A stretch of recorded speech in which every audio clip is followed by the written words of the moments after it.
So now we are only 2 days away from Packers training camp, which is very exciting. It's felt like a long, long while since we've actually, had things going on here with the Packers. And now going into this 2023 season, we'll finally start to get some answers in preseason, see how Jordan Love is looking, see how lots of these other rookies are looking, and then we'll finally be here for the season to start. But I want to start off by talking about some news that came out Friday regarding a few different injured players. We have Rashan Gary, Eric Stokes, backup center Jake Hansen, and receiver Jeff Cotton placed on the PUP list, the physically unable to perform list, to start training camp. And this just means that all these guys clearly dealing with some kind of injury, not able to practice when you are on the PUP list.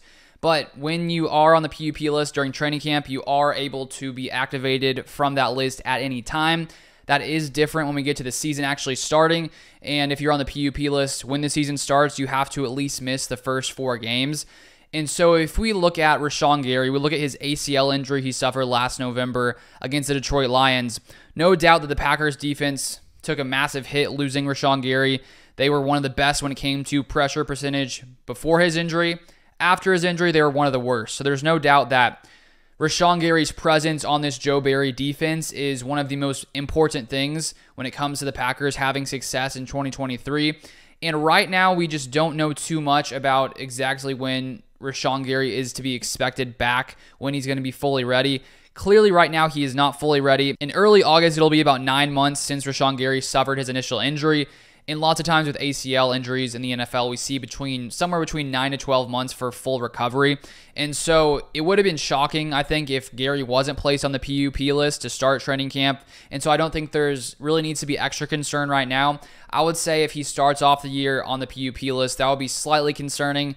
It means that his healing process isn't going quite as fast as maybe we'd hope. And the thing is with ACL tears as well, different guys recover at different rates. We remember seeing David Bakhtiari over the past couple seasons. His ACL injury had tons of different things flaring up all the time. But hopefully, Rashan Gary's injury will be fully healed because he's such an important piece on this defense. And one other thing about Rashan Gary that we'll be watching is, will the Packers decide to give him a long-term extension? He is going to be playing in the final year of his contract because the Packers exercised his 5th-year option a few years back.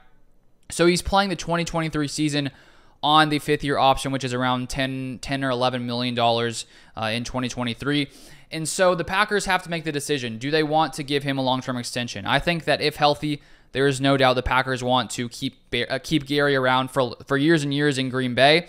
And I think that if you're the Packers, you need to know that he's fully healthy, because there are situations, which hopefully this isn't the case, and I'd say it doesn't happen super often, but where guys suffer that ACL injury and then they never get back to the way they used to play. And so I think for the Packers to have that confidence that Rashan Gary can be the guy for another 3, 4, 5, 6 years in Green Bay, they need to know he's healthy, because it's way too risky to pay a guy crazy amounts of money if you're not really sure about his injury. And of course, the Packers right now, they know a lot about his progress. They don't really share too much. We hear common things like, oh, they're on pace to return. They're progressing well through the recovery. We don't really get super concrete things because they want to keep it in-house, keep it close. And so they probably have an idea of if Gary's going to be able to get back to his former self. But at the end of the day, you don't really know until he steps on the field. Maybe if he is able to get activated off the PUP list and they see him in training camp, maybe that gives them the confidence to give him that long-term extension. But I think it could be wise to wait to give him that extension until you see him in live games, see him where it really counts. Can he be at that level? And I assume he can, but I think before you give him that contract, you need to know for sure, because he's likely going to be paid as one of the highest paid edge rushers in the NFL. And if you look at let's just look at top 5 edge rushers when it comes to average per year contracts. TJ Watt, $28 million per year. Joey Bosa on the Chargers, $27 million per year. Myles Garrett, $25 million per year. Khalil Mack, $23.5 million per year.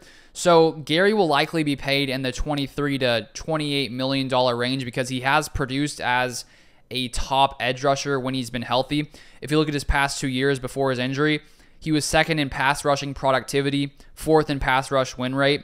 There's no doubt in my mind that Rashan Gary is one of the best edge rushers in the NFL, and I assume it's going to stay that way. Hopefully he will recover soon from this injury, and we'll keep an eye. I don't know. We'll see if he's able to be activated off the PUP list during training camp. If he is, that's obviously a great sign. The Packers have confidence that he'll be healthy. But if I just had to bet, I would say that week 1, it's sort of up in the air just off of my personal opinion, looking at these ACL injuries. The Packers typically seem to be a team that's pretty safe when it comes to bringing guys back from serious injuries, which I think is a wise move, because if you want to have Gary here for 4 or 5 years, is it really worth, bringing him back 3-4 weeks early, 2-3, whatever amount of time it is? Is it really worth risking that instead of waiting maybe an extra month? In the long run, definitely not. So I would expect them to bring Gary back when they are fully confident and they're not worried whatsoever about that ACL. And so for that reason, I am slightly concerned that he could miss the first few weeks of the season. We'll see. Maybe he won't. Maybe he'll be fully ready, but I am slightly concerned because without Gary, we've seen with this Packers defense, sort of the way they struggle. We did, of course, make some additions with Lucas Van Ness, who can play on the edge. So luckily, I think that he could make a difference there if Gary isn't able to play.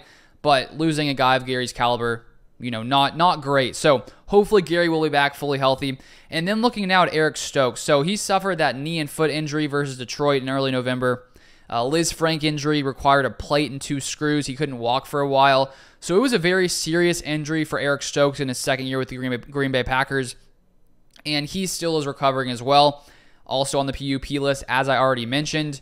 Luckily for the Packers, Keyshawn Nixon has played pretty well at corner last year. And so it looks like, at least with Eric Stokes out, it's going to be Jair on the outside, Rasul Douglas on the outside, and then Keyshawn Nixon in the slot. And so we'll see on Stokes' progress. We still don't know as well. According to Bill Huber a few days ago from Sports Illustrated, according to his source, he said that Stokes' recovery is right on track. What that means, who exactly knows? The Packers probably have an idea of when he'll be back. We don't have a full idea, but hopefully by the time the season starts, Stokes will be ready, and we'll see if the Packers activate him off the PUP list during training camp. And just with Gary, that would obviously be a huge positive sign for Stokes.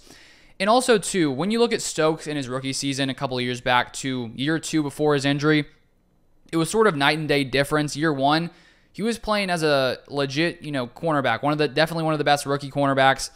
This past season before his injury, he was definitely struggling a lot more, giving up a lot more yards and a lot more receptions, not being as productive when it comes to passes defended.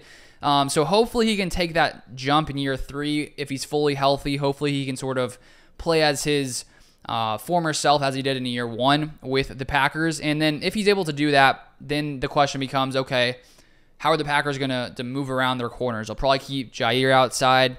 Maybe they move Rasul to the slot. Maybe they keep Keyshawn there. We'll just see sort of how those guys play in training camp, in preseason, and then as we get into the season as well. And so, as I said, training camp starts in 2 days. Going to be very exciting. I'll be out with update videos as well. And also, too, I have an NFL podcast I started recently.